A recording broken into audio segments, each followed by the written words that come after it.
Está tudo bem. Minha gripe terminou, não se preocupe. Tenho um bom sistema imunológico. Quero dizer, um bom sistema de defesa contra infecções. Já adivinhou? Neste programa, você vai descobrir como nosso corpo se defende contra os milhares de micróbios que nos atacam. Então, até já.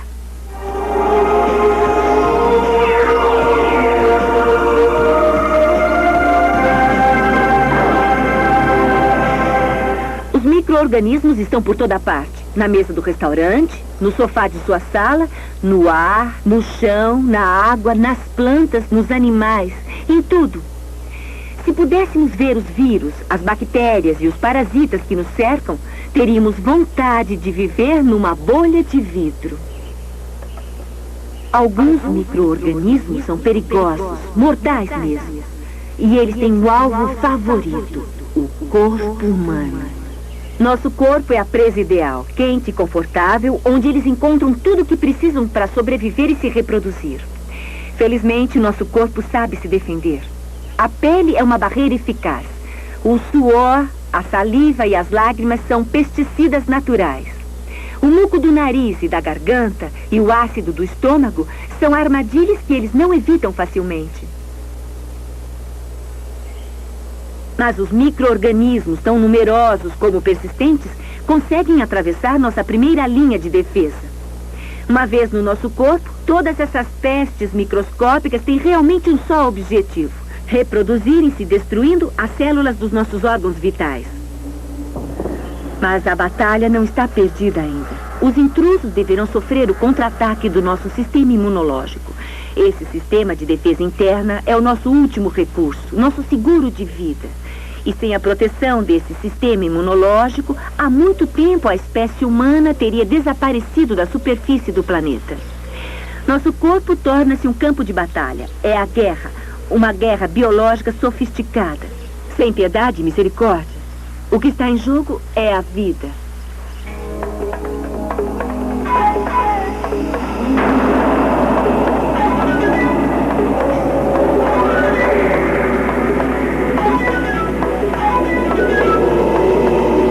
Desde seu aparecimento sobre a Terra, o ser humano compartilha seu meio ambiente com milhões de outros organismos vivos. Para assegurar sua sobrevivência, ele conquistou um lugar entre seus competidores visíveis, sejam tigres ou mamutes. Mas ele também desenvolveu um sistema complexo de defesa contra legiões de invasores invisíveis, vorazes, potencialmente mortais. Esses invasores são os vírus, bactérias, fungos e parasitas responsáveis pela gripe, mas também pela malária, pela rubéola e pela tuberculose. Esse sistema de defesa, de complexidade superior a todas as estratégias militares dos governos modernos, é o sistema imunológico.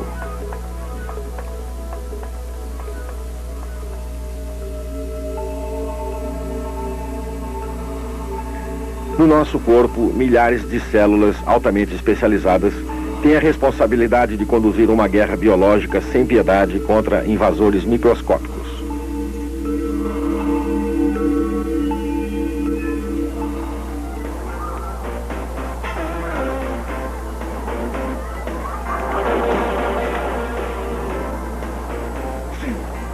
Tomemos o exemplo da gripe.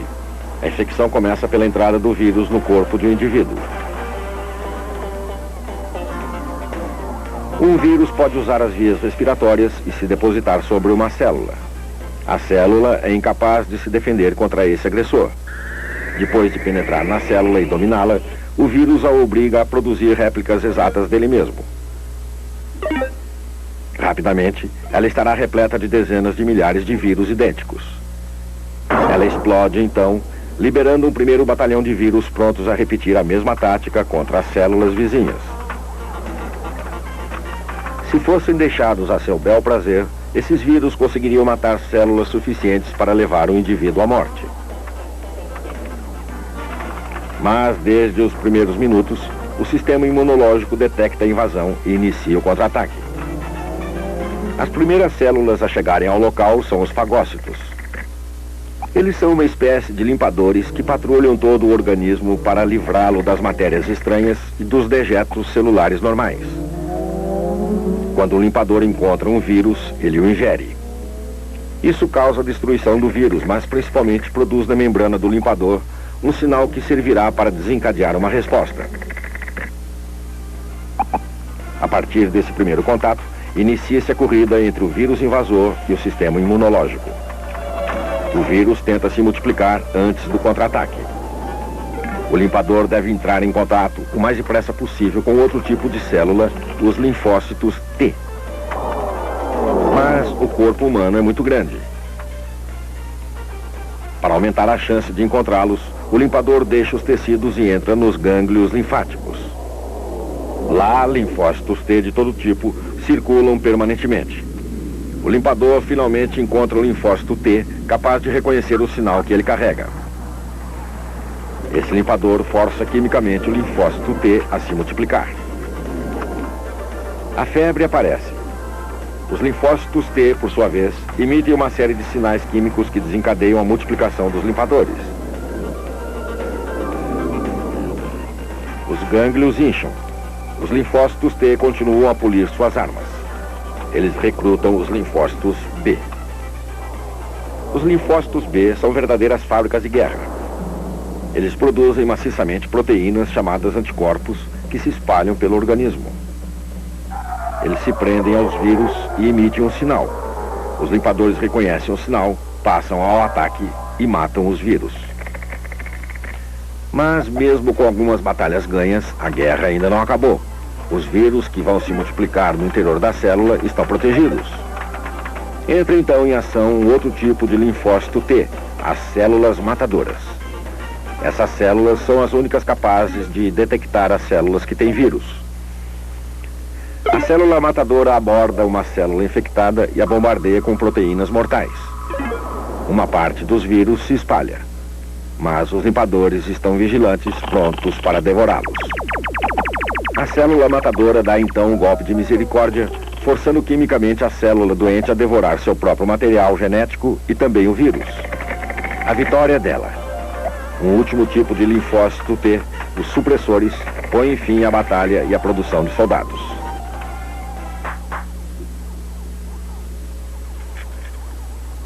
Os linfócitos B e T, engajados nas primeiras fases do contra-ataque, se lançam então numa última tarefa. Produzem células que guardarão na memória durante vários anos a identidade do vírus que acabaram de atacar. Se algum dia esse vírus se infiltrar de novo no organismo, o sistema imunológico estará pronto para enfrentá-lo. O sistema imunológico de uma pessoa com boa saúde pode levar até 3 semanas para eliminar uma infecção viral como a gripe. Se o mesmo vírus atacá-la uma segunda vez, ele será eliminado antes mesmo que o organismo perceba. Dizemos então que o organismo está imunizado contra esse vírus.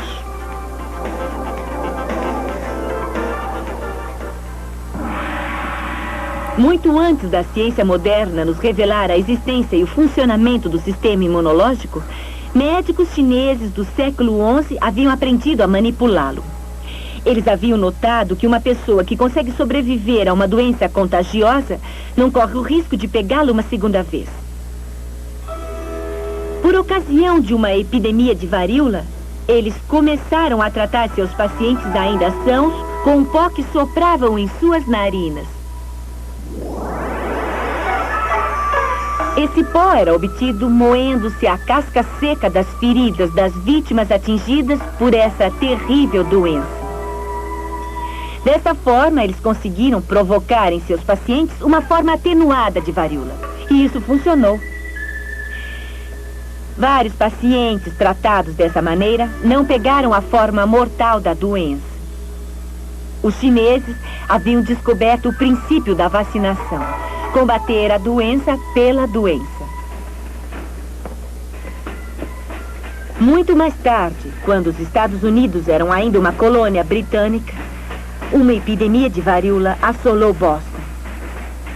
Com medo de perder seu filho de apenas 6 anos, um médico decide arriscar no tudo ou nada. Ele traça finos entalhes no corpo do filho e esfrega essas feridas abertas com o pus dos doentes atingidos pela varíola. Seu filho e 280 outras pessoas, assim imunizadas, sobreviveram. Isso não faz você lembrar dos arranhões que a enfermeira nos fazia na escola para nos proteger da tuberculose? Foi preciso esperar até 1880 para que Louis Pasteur estabelecesse as bases científicas da vacina. Pasteur demonstrou que as doenças infecciosas são devidas a micro-organismos, os vírus, as bactérias e parasitas. Nos últimos 100 anos, os pesquisadores aperfeiçoaram vacinas contra a tuberculose, a difteria, o tifo e o cólera. Doenças essas que nunca mais nos atingirão. Mas, numa época não muito remota, as pessoas bem que gostariam de ter conhecido os segredos da vacinação.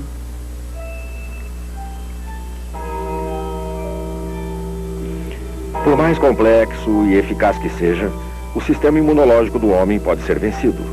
São testemunhas disso as epidemias de peste bubônica, de varíola, de tifo, que devastaram as grandes cidades da Europa durante a Idade Média. A mortalidade só decresceu quando, através de medidas de higiene pública, como as redes de água e esgoto, as sociedades conseguiram diminuir a quantidade de vírus e bactérias que chegavam até o homem. As medidas de higiene foram um primeiro passo. O segundo foi a vacinação.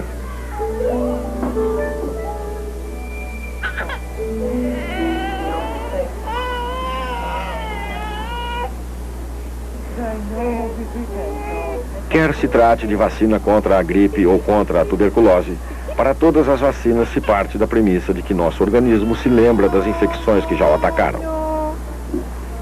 Você sem dúvida já notou que as crianças raramente têm rubéola ou cachumba mais de uma vez. A primeira infecção lhes permite criar defesas. Em seguida, células dotadas de memória poderão ser logo reativadas se o mesmo vírus ou a mesma bactéria infectá-las de novo.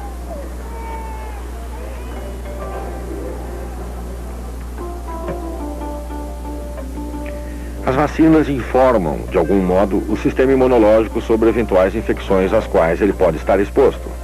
Para isso, as vacinas forçam o sistema imunológico a reagir a bactérias ou a vírus mortos ou enfraquecidos.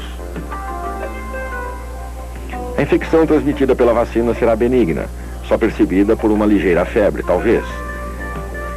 Mas ela alertará e estimulará todo o sistema imunológico, que a partir daí terá aprendido a reconhecer, combater e destruir rapidamente um vírus ou bactéria responsável por uma infecção real.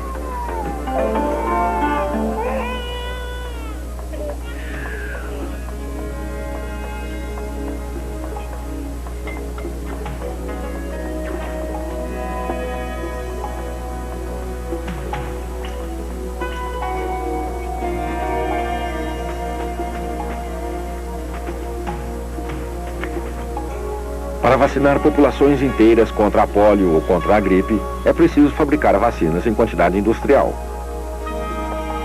A primeira etapa da fabricação de uma vacina consiste em produzir uma quantidade maciça de vírus. Como os vírus só podem se reproduzir no interior de células vivas, eles são inoculados em culturas celulares ou em cérebro de ratinhos.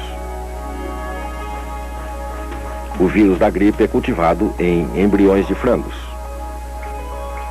Durante alguns dias, o vírus se multiplica, provocando a destruição das células do tecido nutritivo.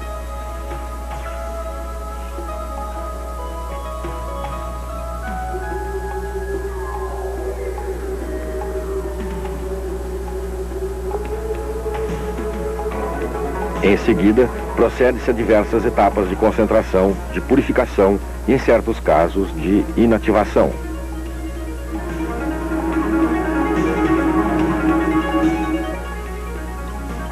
Controlam-se a pureza e a eficácia da solução obtida pela injeção em um novo tecido celular ou em um animal. A vacina será finalmente preparada para ser utilizada por injeção, ampolas por via oral ou escarificação.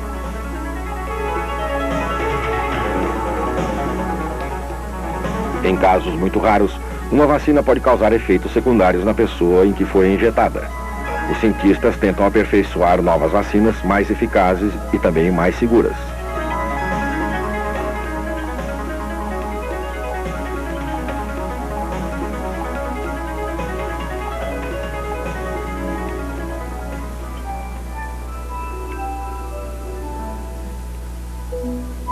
As vacinas do futuro serão produtos da ciência genética. Em vez de utilizar bactérias ou vírus mortos ou enfraquecidos, essas vacinas transmitirão ao organismo somente o dossiê do vírus, sua cédula de identidade. Essa cédula de identidade pode ser reconhecida pelo sistema imunológico e é suficiente para desencadear uma reação de defesa sem o risco de infecção para o organismo. Certos vírus, como o da AIDS, mudam rapidamente de aparência. Até aqui tem sido impossível identificar um limpador ou marcador específico para esse vírus. Além disso, esse vírus ataca o próprio sistema imunológico. Ele é o agressor perfeito. Apesar dos esforços de um exército de cientistas, até hoje suas estratégias não surtiram efeito.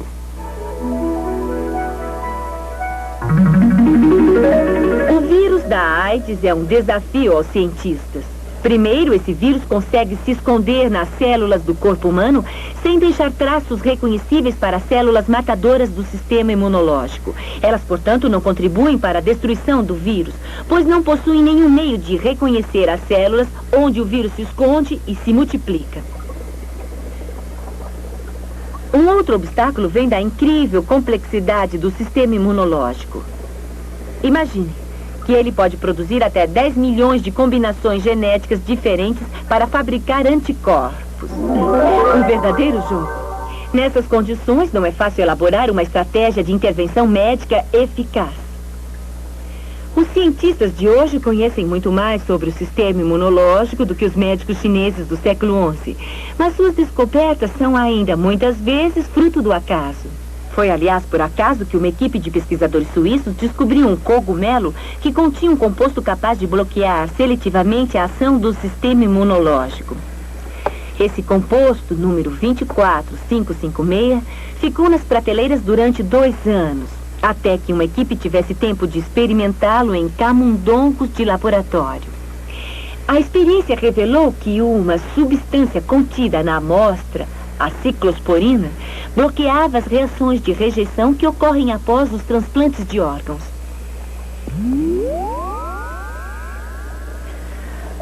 A ciclosporina age ao contrário da vacina. Em vez de alertar o sistema imunológico, ela o paralisa parcialmente, impedindo que o órgão enxertado seja rejeitado como um corpo estranho ou nocivo. Acabava-se de encontrar um meio eficaz de frustrar o sistema imunológico, mas desta vez em nosso proveito.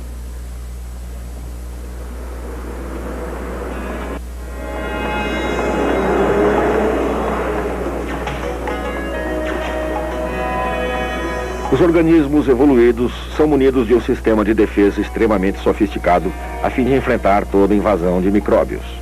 Milhões de células estão programadas para identificar e destruir os corpos estranhos. Elas constituem o nosso sistema imunológico. Mas, às vezes, acontece que o zelo dos protetores do corpo se torna um pesadelo para a medicina. É o caso, entre outros, do transplante de órgãos.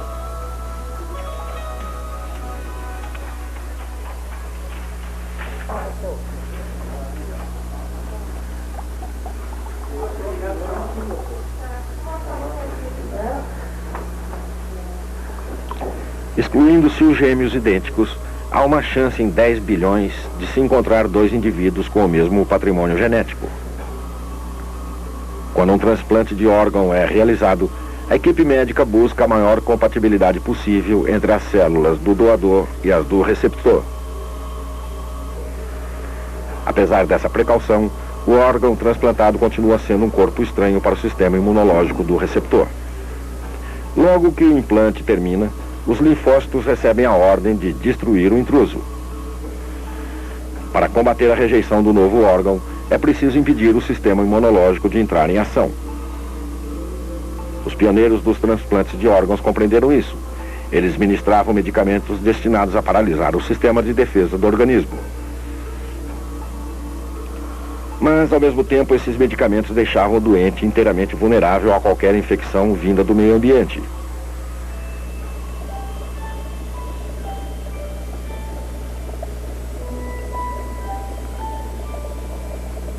O problema ficou sem solução até que se descobriu, por acaso, a ciclosporina. Extraído de um cogumelo, esse novo medicamento revolucionou a técnica dos transplantes de órgãos. Ele tem a propriedade de impedir a aquisição de informações pelas células encarregadas de identificar a presença de corpos estranhos. Assim, ele as impede de acionar uma estratégia de defesa contra o enxerto. A vantagem maior da ciclosporina é que ela não paralisa completamente o sistema imunológico.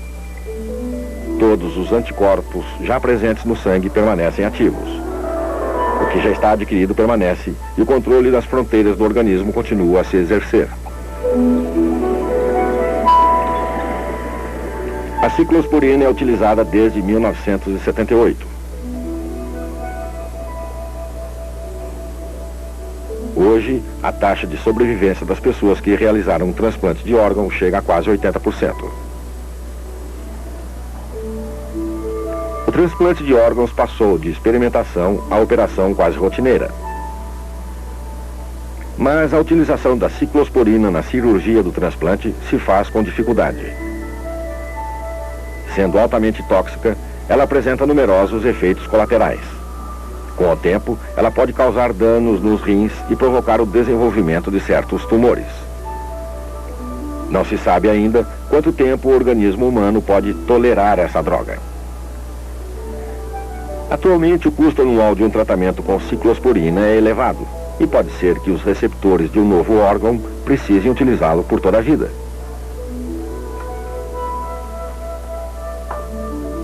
Os cientistas procuram, portanto, outros caminhos para impedir a rejeição dos enxertos. A combinação de vários medicamentos permitiria talvez diminuir as doses ministradas, reduzindo assim os efeitos tóxicos e os custos. O remédio ideal seria aquele que assegurasse a tolerância ao órgão transplantado, mesmo após o fim do tratamento. Certas equipes médicas experimentam também a ciclosporina no tratamento de doenças ligadas a um descontrole do sistema imunológico.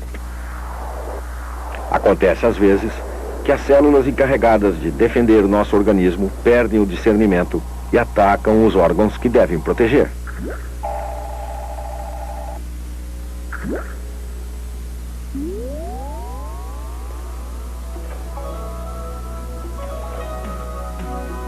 É o caso dos diabéticos, que têm necessidade de injeções de insulina. Nessas pessoas, os linfócitos atacam as células do pâncreas que produzem insulina até destruí-las totalmente. A insulina é a substância que permite a transformação dos açúcares em energia indispensável a todas as nossas células. Quando o pâncreas fica fora de uso, os indivíduos atingidos devem injetar diariamente doses mais ou menos altas de insulina. Essa forma de diabetes é a terceira causa de morte nos países industrializados após o câncer e as doenças cardíacas. A ciclosporina representa uma esperança, quando a doença é diagnosticada desde os primeiros sintomas. Ela impede os linfócitos de organizar a destruição das células do pâncreas. O tratamento está em experiência no momento e entre os doentes em questão, alguns não recebem nenhuma dose de insulina há 3 anos. Atualmente, nada indica a possibilidade de recaídas. Infelizmente, os efeitos secundários da ciclosporina limitam sua utilização. mau funcionamento do sistema imunológico poderia também ser a causa de certas formas de artrite, de câncer e da placa esclerótica. Todo o desafio está na dosagem entre o funcionamento do sistema imunológico e a supressão de sua ação.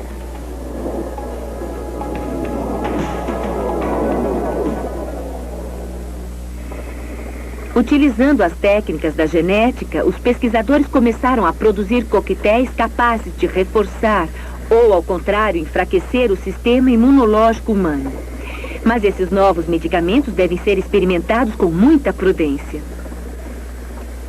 Eles poderiam destruir de modo irreversível o equilíbrio frágil de um sistema de defesa que cada um de nós herdou através de centenas de milhares de anos de evolução.